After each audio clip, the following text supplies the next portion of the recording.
Hello, Brandon.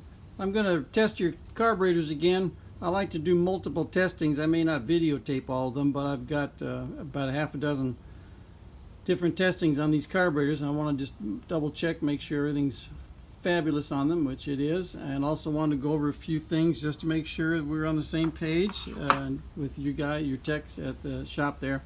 Remember, mount the carburetors loosely and then put the air log in place. Snug the carburetors down to where they don't move. Pull the air log off. Do the final tightening on the carburetors top and bottom, and then try the air log again. Make sure it goes on in place.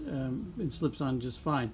Then pull the air log off and rig up a wire to go from the choke from the accelerator return spring over to the fender well, so that you can run the car without the air log in place, and so that you've got the return spring on the carburetors. And then do your initial driving and testing. Install the air log last of all.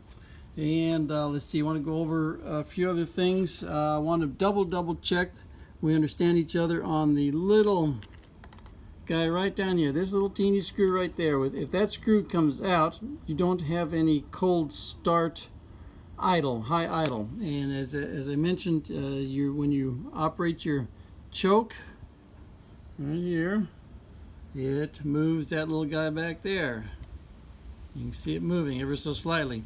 Clearance between the screw and the lever down here is 15 thousandths, and it's about impossible to do it in place. It's not totally impossible, but it's really not easy to set this in place. So I always do it on the bench. But then also remember that as you adjust the idle, the relationship of this idle and this shaft right here, which impinges on this shaft over here, will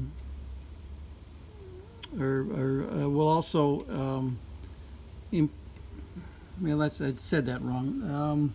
Okay, if this screw gets screwed in too tight, what it does is it will artificially open the second barrel, and that will in turn, of course, open up the first barrel and give you an excessive high idle, which is not so if you come across a strange high idle and you can't set the carburetors down, check to make sure this thing is not screwed itself in by chance, which it can do.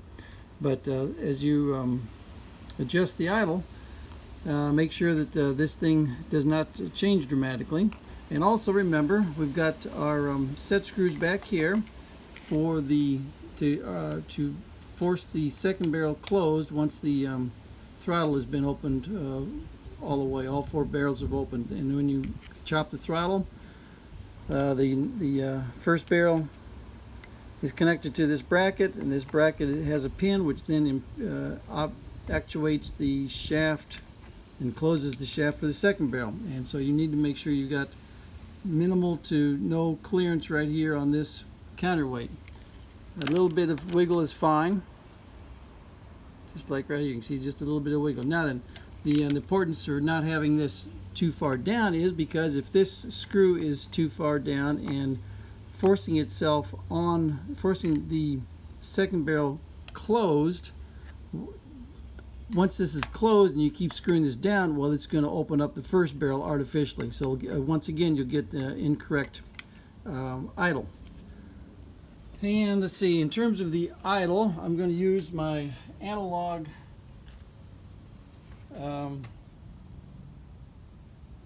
RPM gauge here. Digital doesn't work very well because it bounces all over the place. So I've got this analog, and I'll be able to show you how nicely these things idle, and show you about using the RPM to adjust your idle mixture screw, which you will need to do for these carburetors to your engine, because I'm adjusting these to my engine, but you're going to do the final adjustment on your engine. And remember, you can adjust these for the angled dangle for the choke return spring. I'm sorry, choke return spring. No, for the choke cable. So this is where your choke cable lines up between these two levers, and you can adjust these to where the levers will come up to the right spot to meet the choke cable. And remember, when you get the air log off, you want to have this number one choke tied to the second choke so that this one doesn't flop closed while you're testing the car. Alright, now I'm going to do it, as I say, we're going to do another cold start. And we'll go from there. Now remember our expected values here. We want minimal movement of air through the second barrel. And we want the first barrel of each carburetor to be synchronized so they're pulling the same amount of air. Okay, let's make sure where you can see this. Okay. Now we'll get it started and get warmed up.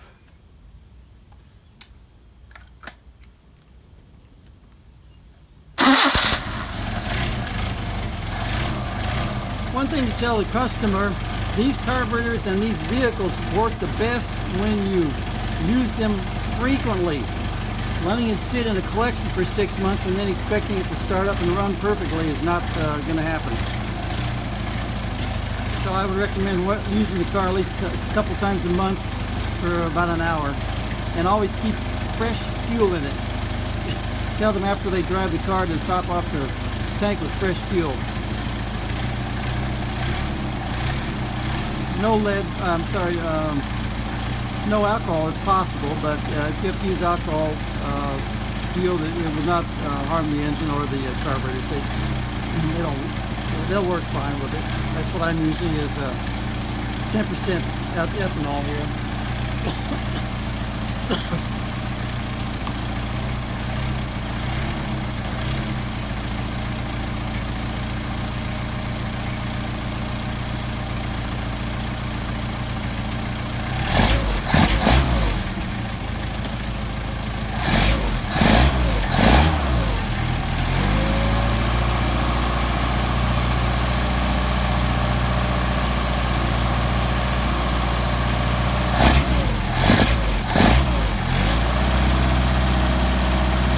Remember, can't adjust the carburetor until you get the engine warmed up.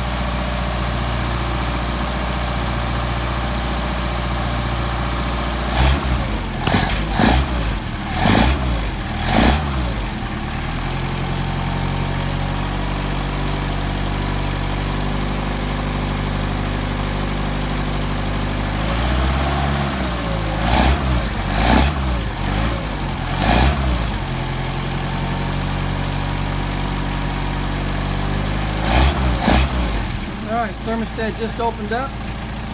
Remember, you also have to disconnect the carburetors so they're running independently of each other. And let's check our readings here. Okay, we got minimal movement there. Make sure that we're in good shape here. Alright, turn. So we got minimal movement there. Minimal movement there. 5.5, 6 there. 5.5, 6 there. Now then, I'm going to show you on how low an idle we can get.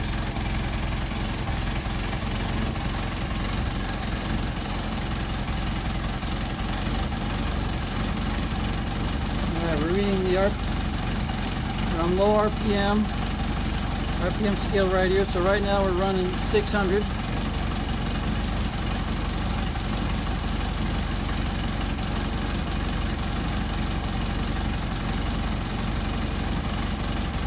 Alright, so just for fun, let's see if we can get this thing to idle down to.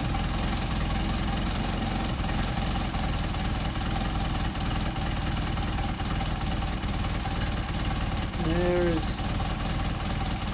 500. And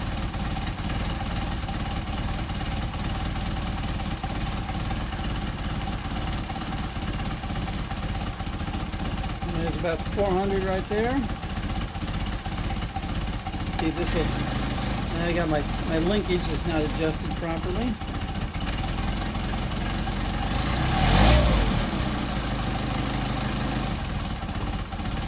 Back down to 400. And this is where you can use your idle mixture screws to adjust it according to the idle, but we really need the idle up a little bit better than that, so let's put it up to about 500. It should be around 750 is what the factory asks for. And then we check our synchrometer. See how we're flowing here. We're doing 5 on the first carburetor, 5 on the second, and about 500 RPM. Now we're going to do the idle mixture screw, and you'll see how the RPM changes, and you want to get your max RPM as you adjust the idle mixture screw. So we're going to go in, see it dropping off, and back it out again. Pick up some RPM right there, so we'll leave it right there. Next carburetor.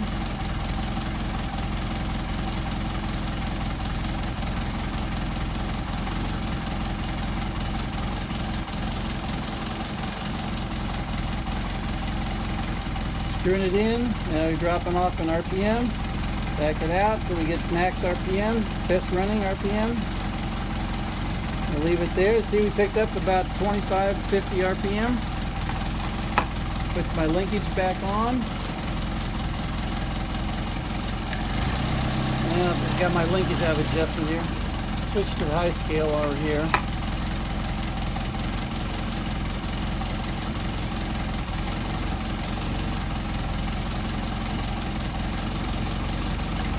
That's the fun of multiple carburetors and linkage. There we go.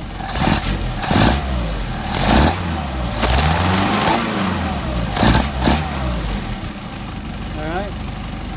Switch to low scale. At 600 now. We should be running about 750. So let's crank it up to 700. Idle. There we go. Alright, running 6 here. A little bit too much there. Back off here.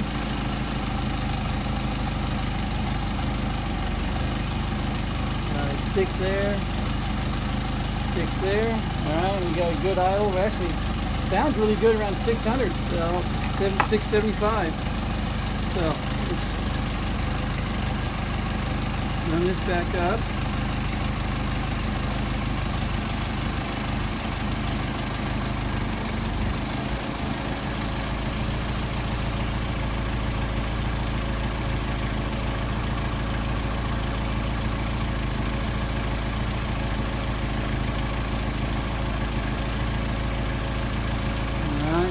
Grab a hold of my linkage here. Alright, so we are running that same idle and 6 there. 6 there. Still minimal there. Minimal there. Alright, can you see that? No, you can't see that.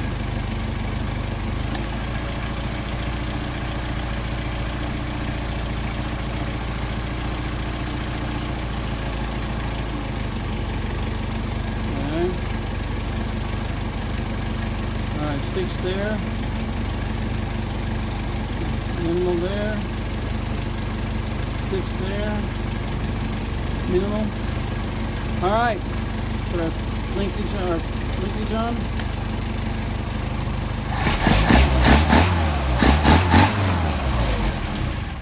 Alright.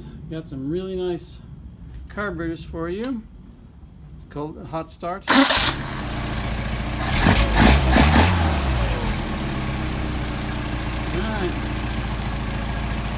I think you'll be happy with these. I am. Thank you very much for your patience.